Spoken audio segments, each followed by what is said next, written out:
We live in a world filled with contradictions, a world of dualities.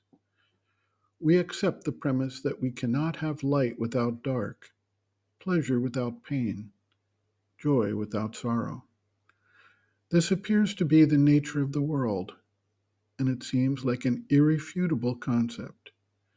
Yet, we can in fact conceive of the idea that there could be endless light without darkness, and that there are potentially worlds or planes where this actually is the case. We can also conceive of a time in the future of our world where this may arise, even if the physical organization continues to manifest both light and dark. The fact of our ability to conceive of this development implies a potentiality that is as yet unrealized, and thus we cannot dismiss outright the idea or its possible realization. In the meantime, we can actually utilize the dark shadows of our nature as signs of the challenge before us and as specific indicators of the issues that need to be faced and the potential growth and opportunity that each individual has in his spiritual development. A disciple asks, "You have said everyone possesses two opposite tendencies of character, which are like the light and the shadow of the same thing." Questions and Answers 1954.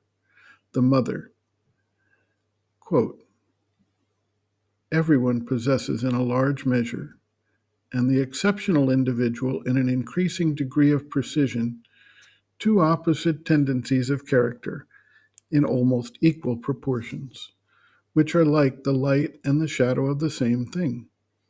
Thus, someone who has the capacity of being exceptionally generous will suddenly find an obstinate avarice rising up in his nature. The courageous man will be a coward in some part of his being, and the good man will suddenly have wicked impulses. In this way, life seems to endow everyone not only with the possibility of expressing an ideal, but also with contrary elements representing in a concrete manner the battle he has to wage and the victory he has to win for the realization to become possible.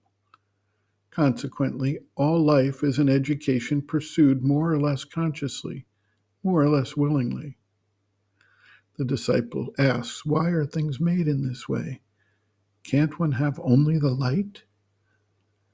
The mother observes, quote, "Yes, if one eliminates the shadow, but it must be eliminated. That does not happen by itself. The world as it is a mixed world. You cannot have an object which gets the light from one side without its casting a shadow on the other. It is like that. And indeed, it is the shadows which make you see the lights. The world is like that. And to have only the light, one must definitely go through the entire discipline necessary for eliminating the shadow. This is what I have explained a little farther. I have said that this shadow was like a sign of what you had to conquer in your nature in order to be able to realize what you have come to do.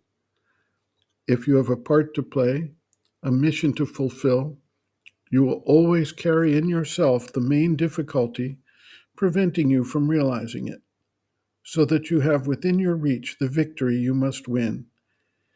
If you had to fight against a difficulty which is everywhere on earth, it would be very difficult.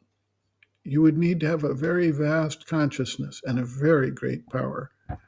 Well, if you carry in your nature just the shadow or defect you must conquer, well, it is there within your reach.